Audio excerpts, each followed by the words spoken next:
عايز ابدا ان اعرف مين كابتن كريم عمرو، بس هسكيب الحته دي عشان غالبا مفيش حد هيشوفنا يبقى مش عارف مين كابتن كريم عمرو. والله يعني هو كان في فترات كتير داون في حياتي، بس تقريبا دي اكتر لحظه، وتقريبا الكلام ده انا اول مره اقوله على السوشيال ميديا ومحدش يعرف عنه حاجه، فده سؤال حلو بصراحه. انا حرفيا رجعت من السفريه دي ملط، معيش لبس، حتى الدولاب بتاعي فاضي، فلوسي اتسرقت، العربيه كانت مش بتاعتي كمان وكانت توتال لوس.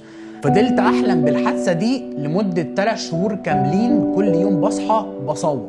ربنا هيعوضك، لان انت رضيت في وقت موضوع الرضا كان صعب عليك جدا. وانا لو كان عندي مشاكل، انا حرفيا دخلت المستشفى وشفت المنظر ده قلت الحمد لله مليون مرة على اللي احنا فيه. وعشان كده هو دايما ربنا بيحط الابتلاء على قد ما الشخص قادر يستحمل.